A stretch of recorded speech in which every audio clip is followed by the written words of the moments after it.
Bismillahirrahmanirrahim. Assalamualaikum warahmatullahi wabarakatuh. Alhamdulillah wassalatu wassalamu ala Rasulillah wa ala alihi wa sahbihi wa muwala. La haula wa la quwwata illa billah. Allahumma 'allimna ma yanfa'una wa anfa'na bima 'allamtana wa zidna 'ilman ya rabbal alamin. Rabbi shrah li sadri wa yassir li amri wahlul 'uqdatam min lisani yafqahu qawli. Alhamdulillah teman-teman yang dirahmati oleh Allah Subhanahu wa taala. Insyaallah kita akan melanjutkan kajian Himpunan Tarjih Muhammadiyah. Sekarang kita akan membahas tentang tata cara berwudu. Nah, di sini di dalam HPT ini dijelaskan bahwasanya tata cara berwudu. Kemarin sudah sempat saya jelaskan bahwasanya berwudu ini adalah salah satu hal yang penting karena dalam kaidah usul dikatakan la yatimul wajib illa bihi fahuwa wajib. Sesuatu yang wajib tidak sempurna kecuali diikuti dengan sesuatu tersebut, maka sesuatu tersebut menjadi wajib juga. Sebagaimana sholat tidak sempurna kecuali diikuti ataupun didahului dengan bersuci, yaitu dengan wudu, maka di sini wudu mengikuti hukum sholat, yaitu wajib. Teman-teman yang dirahmati Allah Subhanahu wa taala, maka kita harus benar-benar menyesuaikan wudu kita sebagaimana yang telah dicontohkan oleh Rasulullah Shallallahu Alaihi Wasallam. Nah, di ayat pun sudah dijelaskan bahwasanya di sana ada ayatul wudu dalam surat Al-Maidah dijelaskan bahwasanya idza qumtum ila shalah faghsilu wujuhakum wa aydiyakum ilal marafiq wamsahu bi ru'usikum wa arjulakum ilal ka'bain. Nah, itu adalah tata cara berwudu. Akan tapi di sini disebutkan bahwasanya tata cara berwudu dengan sempurna dari awal sampai akhir. Kalau di ayat tadi ada yang mengatakan bahwasanya itu adalah wajibnya wudu, rukunnya wudu. Ketika itu semua sudah terpenuhi berarti wudunya sah. Dan yang lain itu adalah masuk dalam kategori sunnah. Nah, di sini kita di dalam HPT ini kita dijelaskan dari mulai awal kita berwudu sampai nanti selesai. Yang pertama adalah kaifiyatul wudu, bagaimana kita berwudu ataupun tata cara berwudu. Idza tawadda faqul bismillahirrahmanirrahim. Ketika kalian hendak wudu, maka ucapkan bismillahirrahmanirrahim. Kenapa? Kullu amalin dzibalin lam yubda bismillah, yang lam yubda bi bismillah fahuwa abtar. Jadi setiap kegiatan ibadah yang tidak dimulai dengan bismillah, maka itu abtar, tidak dianggap oleh Allah Subhanahu wa taala.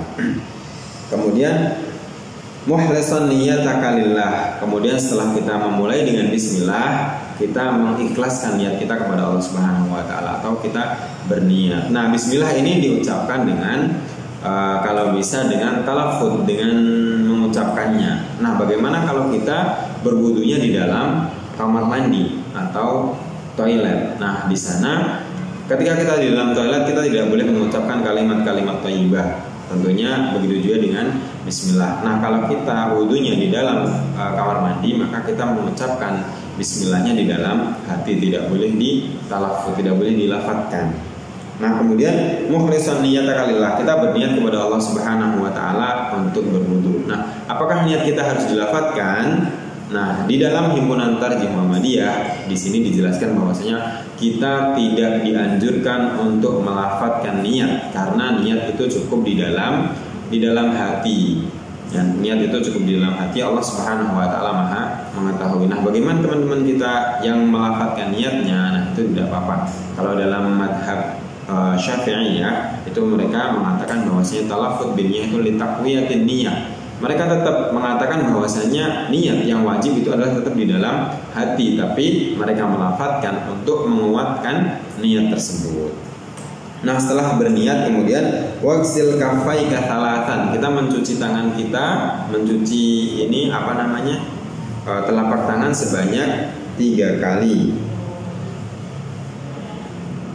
Kemudian wastanna bil araqi aw nahwihi. Kemudian gosoklah gigimu dengan kayu atau sesamanya. Nah, di sini maksudnya adalah bersiwak. Jadi kalau disunahkan kita untuk bersiwak ketika wudu.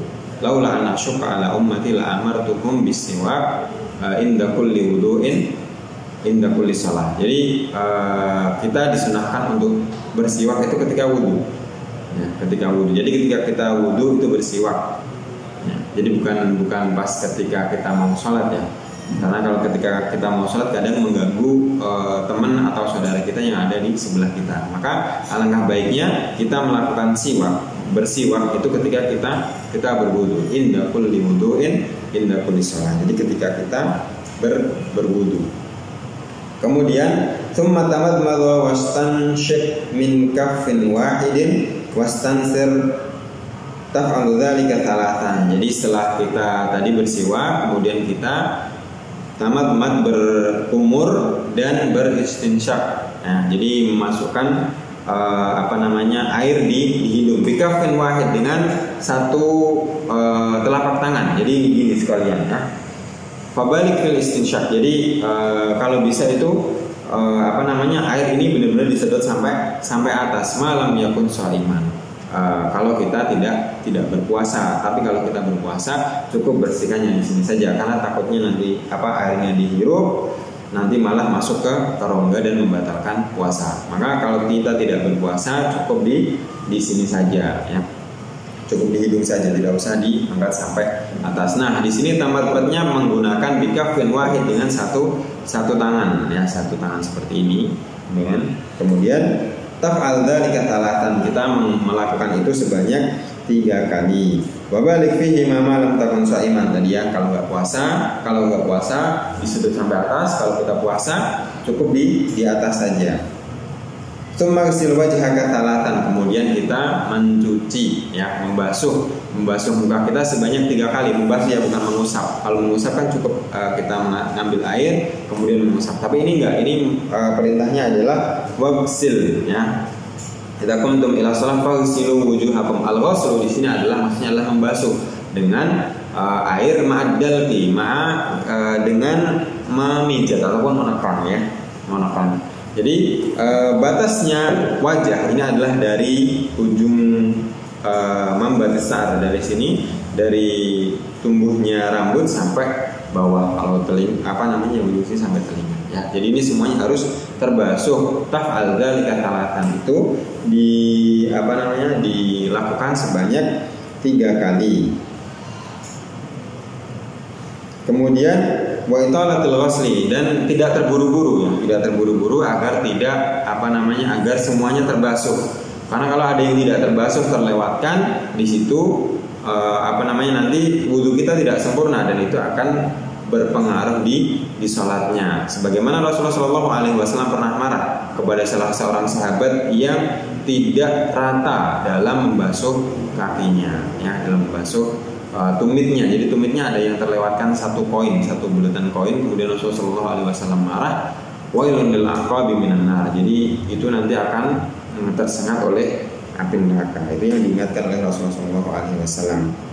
Kemudian wa takhallala lihyatahu, kalau yang punya jenggot ini berarti jenggotnya di sela-sela sambil tadi membasuh muka. Kemudian tsumma ghsil yadaika ma'al mirfaqaini biddal kitsalatan, kemudian membasuh tangan dari ujung sampai mirfaq, sampai siku.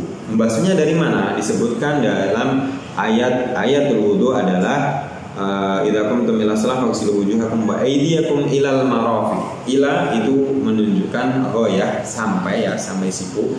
Berarti dari ujung jari ini sampai siku. Kalau bisa dilebihkan. Kenapa? Agar lebih aman. Karena tadi kalau tidak sampai siku, tidak sampai selesai, nanti wudunya tidak sah atau tidak sempurna. Kemudian itu dilakukan sebanyak 3 kali. Wabda bil yumna, dimulai dari tangan kanan. Wa khalil asabi, dan juga menyela-nyela jari ini biar semuanya terkena air ya. Tsumma bi ra'sika, kemudian tadi kan ghusl, sekarang imsah. Imsah itu mengusap. Jadi kita diperintahkan untuk wamsah bi ra'sika, mengusap kepala. Nah, di sini terjadi perbedaan pendapat ya. Kalau di dalam Himpunan Tarjih Muhammadiyah di sini diajarkan bahwasanya kita mengusapnya dari atas ke belakang, balik lagi ke depan ya. Akan tapi di sini ada mungkin sebagian dari teman kita yang cukup membasuh kepalanya saja. Nah, di sini para ulama madhab mereka berbeda pendapat. Nah, menurut mazhab Hanafiyah itu cukup dengan sebagian ataupun seperempat dari kepalanya. Gimana kita mengukur seperempat? Seperempat kita mengukur dengan telapak tangan, dengan menempelkan telapak ini di kepala. Kalau sudah yang dibasuh itu sudah seukuran dengan telapak tangan ini masuk dalam kategori seperempat kepala. Nah, di sini itu sudah cukup menurut mazhab Hanafiyah, mazhabnya Imam Abu Hanifah di sini ya. Dan itu tidak harus di atas, boleh di belakang, boleh di tengah, itu menurut mereka itu sudah sah. Tapi kalau menurut mazhabnya Malikiyah, Imam Malik itu harus semuanya, ya semuanya dari atas ke bawah kemudian balik lagi. Nah, itu ya dari balik lagi itu adalah mazhabnya Malikiyah. Nah, yang banyak terjadi di masyarakat kita adalah menggunakan mazhabnya Syafi'iyah, mazhabnya Imam Syafi'i. Imam Syafi'i berpendapat bahwasanya wamsahu biruusikum. Ada kata ba di sini litab'id. Itu menunjukkan bahwasanya itu adalah bagian. Jadi wudu kita sudah sah kalau kita hanya membasuh bagian dari kepala tersebut. Bagian dari kepala. Nah, bagiannya itu berapa? Boleh 1 helai rambut, boleh 2 helai rambut, tapi membasuhnya dari atas. Kan kalau perempuan rambutnya panjang tuh. Nah, itu tidak boleh kita mengambil dari belakang kemudian kita basuh sini, itu tidak diperbolehkan. Itu membasuhnya tetap dari atas ini. Meskipun itu yang dibasuh cuma sehelai 2 helai itu sudah sah. Tapi yang afdolnya menurut mereka itu tetap harus semuanya. Semuanya itu lebih afdol. Nah, kalau madhab Imam madhabnya Imam Ahmad bin Hambal, ya madhab Hambali, itu dia harus semuanya. Semua kepala, akan tapi tidak usah balik ke depan, jadi cukup sekali. Akan tapi di dalam himpunan Tarjih Muhammadiyah di sini mengambil yang lebih sempurna, yang lebih utama, ya menurut majelis Tarjih Muhammadiyah, yaitu dengan cara membasuh dari atas, kemudian kita balik lagi baru ke telinga. Nah itu. Nah, tumamsah biraksika au binasiyatika wa 'alal imamah. Nah, Rasulullah Shallallahu alaihi wasallam juga pernah membasuh Rasulullah Shallallahu alaihi wasallam juga pernah berwudu. Beliau menggunakan imamah. Imamah itu surban atau ikat kepala ya. Jadi Rasulullah membasuh sedikit di antara rambutnya, kemudian melanjutkan basuhnya itu di atas imamah, di atas surbannya tadi sampai benar-benar sampai belakang. Itu yang dilakukan oleh Rasulullah SAW, dan ini diperbolehkan, dan ini juga digunakan dalil bahwasanya kita hanya membasuh sebagian itu diperbolehkan. Bi'imraril yadaini min muqaddimihi ilal qafa. Jadi kalau menurut Tarjih Muhammadiyah kita mulai dari awal sampai ke belakang, kemudian dibalikan lagi ke depan, kemudian tangannya masuk ke telinga. Waradihima ilaihi thumma msahil udunaini dhahirahuma bil ibhamaini wa batinahuma bis sabahataini. Jadi kalau kemudian setelah ini ya kita ibu jarinya di telinga yang belakang, kemudian sabahatain di dalam. Jadi seperti ini. Itu yang dicontohkan. Cukup marrah wahidah, hanya cukup sekali saja, tidak usah 3 kali. Ini menurut Tarjih Muhammadiyah. Kalau 3 kali gimana Ustaz? 3 kali boleh. Itu menurut pendapat yang lain. Kalau dalam Muhammadiyah yang rajih, menurut himpunan Tarjih Muhammadiyah adalah cukup marrah wahidah, cukup sekali. Langsung maksud rijlaika ma'al kafaini bidal kisalatan. Kemudian setelah itu membasuh kaki dari ujung jari sampai mata kaki sebanyak 3 kali ma'adal sambil dipijat ya. Jadi tidak hanya dijulurkan kakinya ke air, itu salah ya. Jadi harus sambil dipijat. Biar apa? Biar airnya rata semuanya kena. Ya, airnya rata semuanya kena. Itu dilakukan sebanyak 3 kali. Wabda bil yumna, dan dimulai dari yang kanan. Jadi kanan 3 kali, kemudian kiri 3 kali. Nah, itu dilakukan wata'ah hada waslahuma, dan tidak terburu-buru dalam mencucinya. Jadi harus benar-benar